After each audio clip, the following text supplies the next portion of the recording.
ಇವತ್ತು ಒಂದು ಪಾಟ್ ಸಾಂಬಾರು ಹೇಗೆ ಮಾಡೋದು ಅಂತ ತೋರಿಸ್ಕೊಡ್ತೀನಿ ಬನ್ನಿ.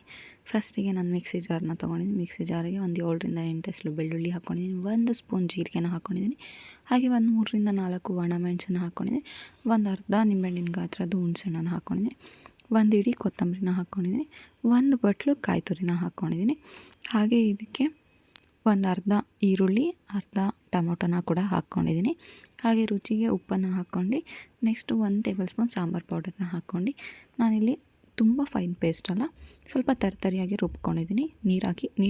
ಸ್ವಲ್ಪ ನೀರು ಹಾಕಿ ಗಟ್ಟಿಯಾಗಿ ರುಬ್ಕೊಂಡಿದ್ದೀನಿ. ಈಗ ರುಬ್ಬಿದ್ದನ್ನು ಸೈಡಲ್ಲಿ ಇಟ್ಕೊಳ್ಳೋಣ. ಈಗ ಕುಕ್ಕರ್ನ ಬಿಸಿಗೆ ಇಟ್ಕೊತಾ ಇದ್ದೀನಿ ಗ್ಯಾಸ್ ಮೇಲೆ.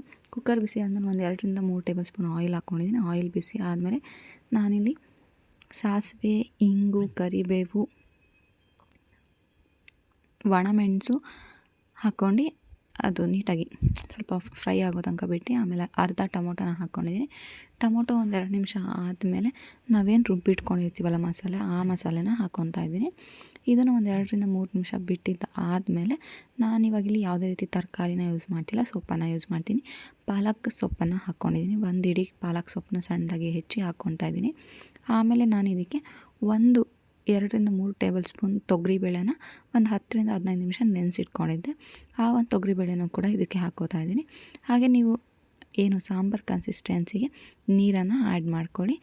ಹಾಗೆ ನಾನು ಇಲ್ಲಿ ಏನು ಶಾರ್ಟೇಜ್ ಆಗಿದ್ದರೆ ಅಂದರೆ ಉಪ್ಪು ರುಚಿಗೆ ತಕ್ಕನಂತೆ ಇಲ್ಲ ಅಂತ ಅಂದರೆ ಉಪ್ಪನ್ನು ಆ್ಯಡ್ ಮಾಡ್ಕೋಬೋದು. ಸ್ವಲ್ಪ ಉಪ್ಪನ್ನು ಹಾಕ್ಕೊಂಡು ನೀಟಾಗಿ ಕೈ ಆಡಿಸ್ಕೊಂಡು ಸಾಂಬಾರು ಅದಕ್ಕೆ ನೀರು ಹಾಕ್ಕೊಂಡು ಕುಕ್ಕರ್ ಮುಚ್ಚಿ ಇದಕ್ಕೆ ಸ್ವಲ್ಪ ವಿಷಲ್ ಜಾಸ್ತಿ ಬೇಕಾಗುತ್ತೆ, ಬಿಕಾಸ್ ಬೇಳೆ ಬೇಯಬೇಕಲ್ವ, ಹಾಗಾಗಿ ಬೇಳೆ ಬೆಂದ್ರೇ ಟೇಸ್ಟ್ ಚೆನ್ನಾಗಿರೋದು. ಅದಕ್ಕೋಸ್ಕರ ಇಲ್ಲಿ ನಾನು 6ರಿಂದ 7 ವಿಷಲ್ನ ತೊಗೊಂಡಿದ್ದೀನಿ. 6ರಿಂದ 7 ವಿಷಲ್ ಆದಮೇಲೆ ಕುಕ್ಕರ್ ಕೂಲ್ ಡೌನ್ ಆದಮೇಲೆ ಒಂದು ಪಾತ್ರೆಗೆ ಈ ಒಂದು ಸಾಂಬಾರನ್ನ ಶಿಫ್ಟ್ ಮಾಡಿಕೊಂಡ್ರೆ ಆಯಿತು. 1 ಪಾಟ್ ನಾನಿವತ್ತು ಸೊಪ್ಪು ಹಾಕಿರೋದ್ರಿಂದ 1 ಪಾಟ್ ಪಾಲಕ್ ಸಾಂಬಾರು ಅಂತ ಹೇಳ್ತಾ ಇದ್ದೀನಿ. ಆ ಒಂದು ಸಾಂಬಾರು ರೆಡಿ ಆಗುತ್ತೆ. ಈ ಒಂದು ಸಾಂಬಾರು ನಿಮಗೆ ಏನು ಮುದ್ದೆಗೆ ಸಖತ್ತಾಗಿರುತ್ತೆ ಅಂತ ಹೇಳ್ಬೋದು. ಸ್ವಲ್ಪ ಮಸಾಲೆ ಥರ ಸಾಂಬಾರು ತಿನ್ನೋರಿಗೆ ಈ ಸಾಂಬಾರು ತುಂಬ ಇಷ್ಟ ಆಗುತ್ತೆ. ಮೈಲ್ಡಾಗಿ ತಿನ್ನೋರಿಗೆ ಸ್ವಲ್ಪ ಮಸಾಲೆ ಅನಿಸ್ಬೋದು, ಬಟ್ ಮಸಾಲೆ ತಿಂತಾರಲ್ವ ಜಾಸ್ತಿ ಮಸಾಲೆ ಐಟಮ್ಸ್ನ, ಅವರಿಗೆ ಈ ಒಂದು ಸಾಂಬಾರು ತುಂಬ ಇಷ್ಟ ಆಗುತ್ತೆ ಅಂತ ಹೇಳ್ಬೋದು. ಮುದ್ದೆಗೆ, ರೈಸ್ಗೆ ತುಂಬ ರುಚಿಯಾದಂಥ 1 ಪಾಟ್ ಸಾಂಬಾರಾಗಿತ್ತು. ಈ ಒಂದು ಸಾಂಬಾರು ರೆಸಿಪಿ ಇಷ್ಟ ಆಗಿದೆ ಅಂತ ಅಂದ್ಕೊತೀನಿ. ಇಷ್ಟ ಆಗಿದೆ ಲೈಕ್ ಮಾಡಿ, ಶೇರ್ ಮಾಡಿ, ಕಮೆಂಟ್ ಮಾಡಿ. ಹಾಗೆ ಇನ್ನು ಯಾರು ನನ್ನ ಚಾನಲ್ನ ಸಬ್ಸ್ಕ್ರೈಬ್ ಮಾಡ್ಕೊಂಡಿಲ್ಲ ದಯವಿಟ್ಟು ಸಬ್ಸ್ಕ್ರೈಬ್ ಮಾಡ್ಕೊಳ್ಳಿ. ನಿಮ್ಮ ಫ್ಯಾಮಿಲಿ ಫ್ರೆಂಡ್ಸ್ಗೂ ಕೂಡ ಶೇರ್ ಮಾಡಿ. ಆದಷ್ಟು ವೀಡಿಯೋಸ್ನ ಹಾಕೋಕ್ಕೆ ಟ್ರೈ ಹಾಕ್ತಾಯಿದ್ದೀನಿ ಕೂಡ. ಇದೇ ಥರ ಒಳ್ಳೆ ವೀಡಿಯೋಸ್ ಬರ್ತಾ ಇರುತ್ತೆ, ನೋಡ್ತಾ ಇರಿ, ಸಪೋರ್ಟ್ ಮಾಡ್ತಾಯಿರಿ. ಹೀಗೆ ಕಂಟಿನ್ಯೂ ಆಗಲಿ ನಿಮ್ಮ ಪ್ರೀತಿ. Thank you.